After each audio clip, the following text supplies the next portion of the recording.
Which direction are the Red Sox going to go with the 12th pick in this year's draft?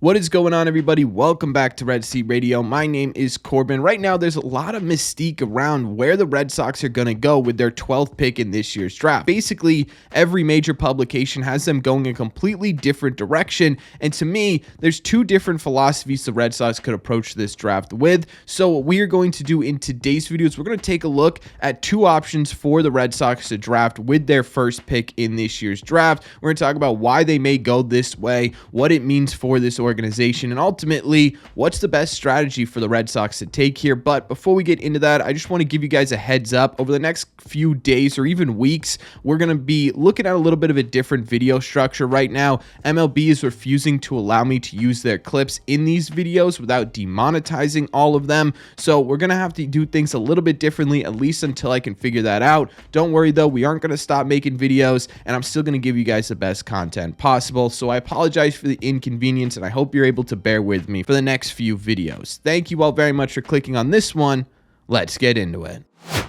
Because we've never really seen Craig Breslow head up a draft before, we don't really know what his new regime is thinking coming into the 2024 draft, which leaves fans basically in two different lanes here for which way the Red Sox could go. Now, one of these lanes is a bit more popular amongst Red Sox fans, and that is the Red Sox simply taking a college-level pitcher with their first pick in this year's draft, getting a guy who's going to come in here and bolster this Red Sox pitching pipeline a bit. Now, analysts have attached a few names that are pitchers, especially college-level pitchers, to the Boston Red Sox, but one name that stands out right now and would take a little bit of luck to get, but is a realistic pick, is number 11 prospect in this year's draft, Trey Yesavage. He is a 21-year-old college pitcher who had an absolutely outstanding season for East Carolina this year. He had a 2.03 ERA in 15 starts, striking out a ridiculous 14 batters per 9 innings, walking just 3.1 per 9, and rocking a 0.868 whip, which is less than one walker hit for every inning that he pitched. He was really dominant on the mound for East Carolina this season in his junior year. This was also enough to earn him the award of the ACC Pitcher of the Year in 2024, and this season he ended up as a semifinalist for the Golden Spikes Award, which is essentially the best college player award. It's essentially the MVP of all college baseball. For him to be mentioned as a semifinalist is a really big deal. The really intriguing part of Trey's game, outside of the fact that he really entered the spotlight this season, is that he also has a pretty solid pitch mix already, highlighted by a fastball that tops out around 98 miles an hour, normally sitting between 93 and 95, but projected to gain velo in the coming years. Trey also utilizes a slider that is graded well above average at 60. It gets a whole lot of swing and miss, and it's a pitch that he gets a lot of chases on outside of the zone. A splitter that is also graded at a 60. Once again, a big swing and miss pitch for him, and a curveball that grades a bit lower. It grades closer to average,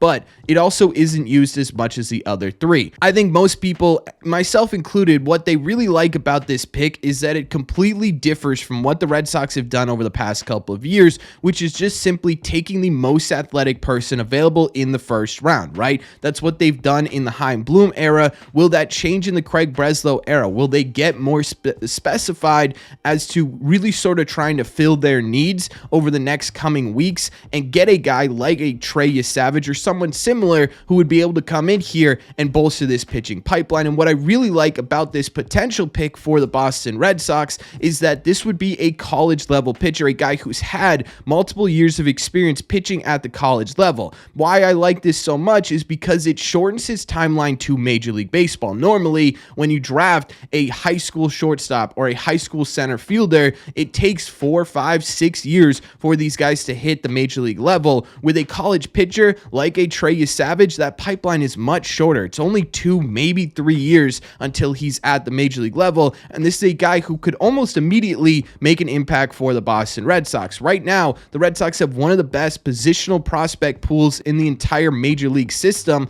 but they don't really have a ton of high-level, really high-caliber pitching prospects prospects, Trey Yesavage alone could help change that pipeline a little bit and open up the Red Sox to a possibility of trading a couple of guys either at the major league level or in the minor league level to supplement other needs. So the first option here and the first way the Red Sox could go is to go for a guy like Trey Yesavage. Now again, this would take a little bit of luck as he's projected to go in the top 10 or top 11 picks in Major League Baseball, but so was Kyle Teel last year and he fell to the Red Sox as well. If he does fall to the Sox, this could be a perfect option for the Red Sox to go after, but it's not the only way the Red Sox could go in this draft. So before we talk about the other possible avenue for the Red Sox to take a moment for me here and make sure you guys have hit that subscribe button if you haven't already. If you're new here, we talk Sox almost every single day. Also make sure you guys have hit the like button as well. Just helps these videos out a ton, and it's the best way to let me know you enjoy the content we are putting out. Thank you all very much for doing so.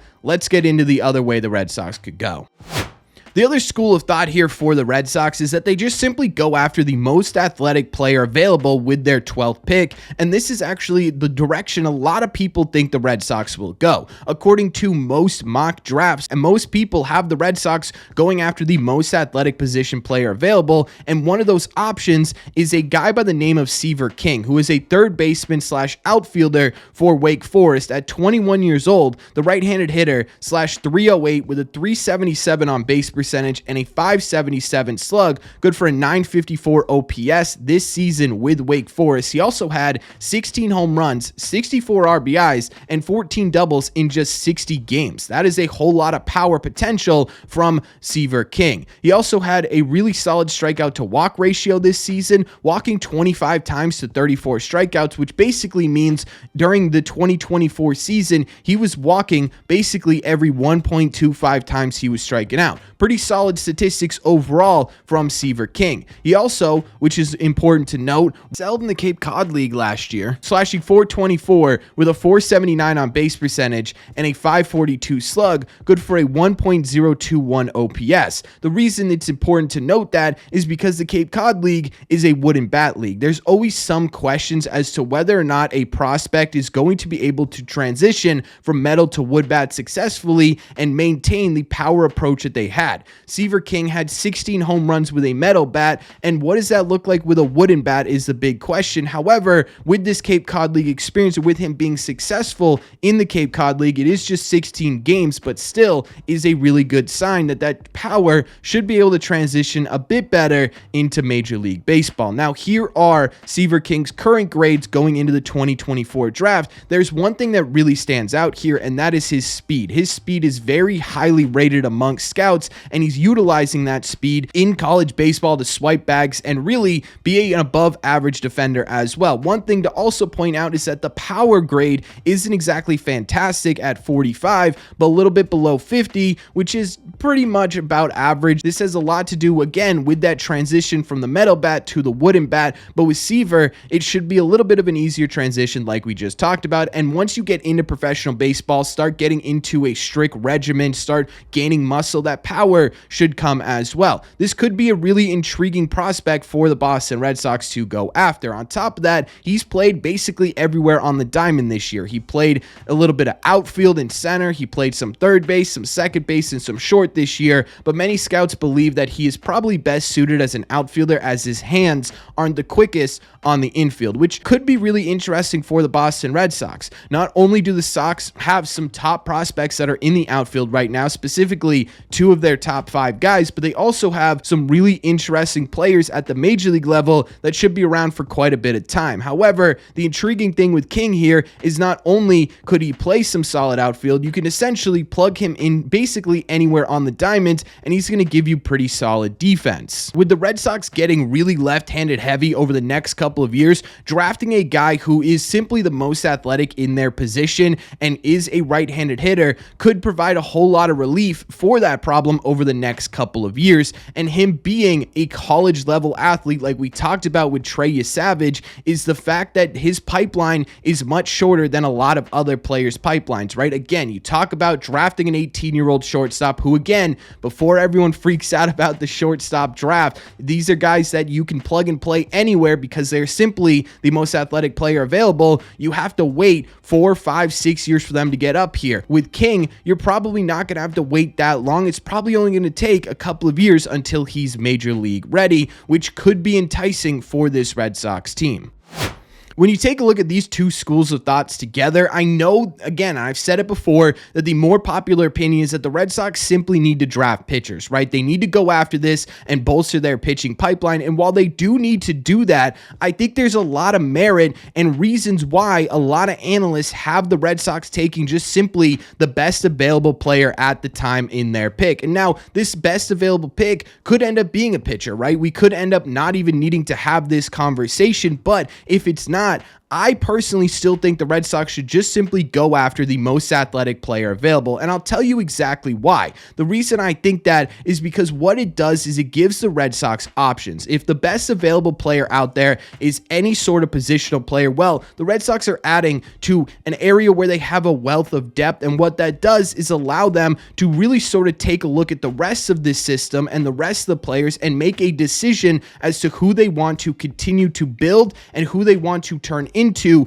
valuable assets at the major league level, right? Getting in a guy like this guy King, who is an outfielder or a third baseman, gives them the opportunity to make a big trade with one of their bigger outfielders at the major league level or at the minor league level, while still not losing a whole lot of depth in their farm system. Now, again, if it's a pitcher, great, but the problem with pitchers is, especially if they are not the best available player, is there's a lot of risk involved with them. Pitchers are the most volatile draft picks you can make, and in the first round, that's a lot of bonus pool money that's going towards a guy who could go a million different directions. It's a little bit more of a sound pick to go after the most athletic player in the draft, and especially if you get to the 12th pick and a lot of the pitchers still available are guys that you believe are either going to be a bit risky, need a lot of work, or are guys who are still going to stick around in the second or third rounds. If that's the case, absolutely the best player available makes a lot of sense. And then as you get into the second, third, and fourth rounds, you can get more specific with areas that you are looking for. It's much easier to stomach